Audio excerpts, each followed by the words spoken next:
চুপ গড়িতে থাকো না, ভাইজান পারফাতি হতা হইব। আচ্ছা কি বলবেন বলেন। আলমগীর, আচ্ছা তুমি কি করো? কি করে দেখেন না, আপনার সামনে তো দাঁড়ায় আছে। আরে আশ্চর্য, আমি তো এই মুহূর্তের কথা তোমাকে বলতেছি না, যে বলতেছি যে সারাদিন তুমি কি কাম করো? ও সকালবেলা ঘুম থেকে উঠি, উঠে ব্রাশ করি, ব্রাশ করার পর কোনোদিন ওয়াশরুমে যাই, আর কোনোদিন যাই না।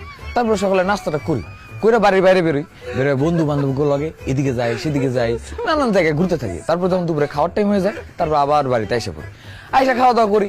খাওয়া দাওয়া করার পর আপনার বোনের সাথে আবার দুবার করে ঝগড়া করা লাগে। ঝগড়া করার পর আবার বাড়ি থেকে বেরোয় যাই, আবার বন্ধুদের সাথে টই টই করে সারাদিন সারাদিন ঘুরতে থাকি। ঘুরতে থাকার পর ঠিক সন্ধ্যার আগে আগে আবার বাড়িতে ঢুকে যাই, কারণ সন্ধ্যার পর থেকে বাড়ির বাইরে থাকা একদম ঠিক না। আগে বন্ধু বান্ধবের সাথে রাত্রিবেলা মনে করেন যে আম কাঁঠাল মুরগি ছাগল এগুলো চুরি করতাম, কিন্তু এখন আর করি না, কারণ আপনার বোন না করে দিছে।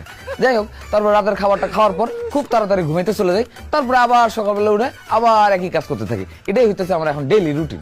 রোজিনা তো জামাই কি কর না? আর তোমার আমি এসব কথা বলতেছি নাকি? এই সমস্ত আকাঙ্ক্ষু আমার কথা তোমার কাছে কে জানতে চাচ্ছে? হ্যাঁ